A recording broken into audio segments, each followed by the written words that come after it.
네, 안녕하세요. 정은빈 강사입니다. 반갑습니다. 오늘은 2020년에 좀 화제가 되고 있는 단어 몇 가지만 추려서 알려드리려고 하는데요. 같이 공부해보고 똑똑해지는 시간이 됐으면 좋겠습니다. 첫 번째로 노먼클러처라는 단어인데 혹시 들어보신 분들 계신가요? 노먼클러처는 우리가 새로운 개념을 만들고 거기에 네이밍을 할 때 핵심 키워드를 반복적으로 활용하는 것을 이야기하는데요. 예를 들면 애플을 한번 떠올려 볼게요. 아이폰, 아이튠즈, 아이워크, 아이클라우드 이런 식으로 계속 아이가 반복되다 보니까 소비자들한테 쉽게 각인이 되고 또 쉽게 홍보도 할 수 있는 그런 효과가 있습니다. 그래서 이러한 방식을 노먼클러처라고 한다 이렇게 아시면 될 것 같고, 최근에 제가 삼성 마케팅 직무에 지원하는 분을 코칭을 한 적이 있어서 같이 다뤄봤던 그런 단어입니다. 다음으로 알려드릴 단어는 쿼터리즘이라는 단어입니다. 4분의 1을 의미하는 쿼터에서 유래된 말인데, 어떤 일을 할 때 15분 이상 진지하게 집중을 하지 못하는 현상을 일컫습니다. 아무래도 지금 시대가 영상 매체가 발달하고 고속 정보화 시대에 살다 보니까 즉각적인 자극에는 막 빠르게 반응을 하지만 한 가지 일에 진지하게 몰두하고 깊이 사고하는 것들을 잃어버린 것을 의미하는 것 같은데요. 보통 10대 친구들에게 이 말을 많이 쓰는 것 같아요. 쿼터리즘이라는 단어가 방금 제가 설명을 했듯이 약간은 부정적인 의미를 담고 있는 용어이기는 하지만 분명히 긍정적인 측면도 있을 거예요. 호기심이 많다 보니까 창의력이라든지 어떤 아이디어를 내는데 능력이 있을 수도 있고, 혹은 즉각적으로 반응하기 때문에 행동력, 실천력이 남들보다 뛰어날 수 있습니다. 이런 식으로 면접을 혹시 준비하는 분들이라면 어떤 용어를 공부할 때도 긍정적인 측면과 부정적인 측면을 함께 고민을 해보시고 공부해보시는 게 좋을 것 같아요. 자, 세 번째 키워드는 여러분들이 한 번쯤 들어봤을 수도 있고 한 번도 들어보지 못한 키워드지만 듣자마자 어떤 건지 아실 겁니다. 바로 버킷리스트인데요.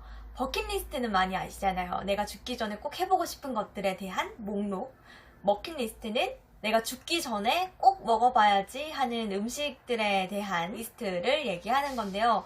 사실 저는 버킷리스트는 아직 없어요. 버킷리스트는 정말 많은데, 음식은 늘 먹었던 음식 좀 먹는 편이고 갔던 식당만 가는 편이라서 아직까지 음식에 대한 도전은 계획 중인 게 없는데, 혹시 버킷리스트가 있으신 분들은 댓글에다가 몇 개만 공유해 주시면 감사하겠습니다. 그리고 제가 다음으로 알려드릴 단어는 제가 굉장히 좋아하는 단어인데요.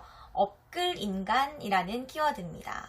성공만을 지향하는 삶이 아니라 나를 좀 업그레이드 시키기 위해서 노력하는 분들을 업글인간이라고 얘기를 하는데요. 요즘은 과도한 스펙 쌓기 아니면은 타인과 비교하고 경쟁하는 삶을 사는 경우도 많은데, 이런 경우가 아니라 내가 원하는 목표를 정확하게 설정을 하고 그 방향으로 가기 위해서 자기 개발을 끊임없이 하는 사람들을 일컫는다 라고 보시면 될 것 같아요. 저는 개인적으로 저 스스로 업글인간이라고 생각을 하는데, 그 이유가 좀 여가 시간이 있을 때는 책을 읽으면서 지식을 좀 쌓으려고 하는 편이고, 또 저도 강사지만 다른 분야라든지 아니면 비슷한 분야라도 다른 분들은 어떤 식으로 강의를 하는지, 혹은 이 분야와 내가 알고 있는 분야와 접목시킬 부분은 없는지 이런 식으로 많이 배우려고 하는 편이고, 새로운 부분에 또 도전을 하려고 하는 성향이 좀 있어요.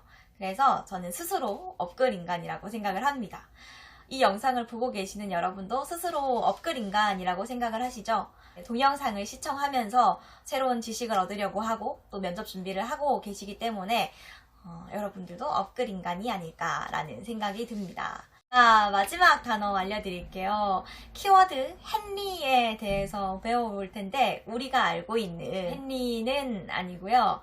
고소득자이지만 부자는 아닌 이라는 영어 단어의 어릿 글자를 따내서 만들어낸 신조어입니다.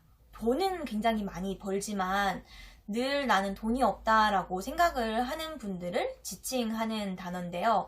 1, 2세대의 문제점이라고 지적하는 건 어떤 게 있냐면 돈은 많이 벌지만 저축보다는 자신의 화려한 삶이 우선시돼서 감당하지 못할 정도의 소비를 하는 것이 문제점이다라고 지적을 많이 하고 있습니다. 저는 이 헨리라는 단어를 이번에 알았는데 이 단어를 딱 접하자마자 또 하나의 신조어가 떠올랐는데 바로 편백족이라는 신조어였어요. 편백족이 뭐냐면 생필품이라든지 아니면 식사 같은 거는 편의점에서 해결을 하고 백화점에서 고가의 물건이라든지 명품을 사는 사람들을 편백족이라고 얘기를 하거든요. 이런 것들이 꼭 막 나쁘다라고 얘기를 할 수는 없겠지만 그래도 본인이 감당할 수 있을 정도의 소비를 하면서 건강한 경제 습관을 지니면 어떨까.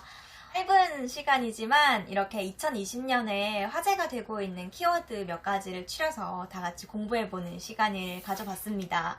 다 다뤄드리지는 못했는데 혹시 여러분들이 알고 있는 또 2020년에 화제의 키워드가 있다면 댓글로 같이 공유를 해봐도 좋을 것 같고 아까 얘기했듯이 여러분들의 버킷리스트가 있다면 또 공유를 해주셨으면 좋겠습니다.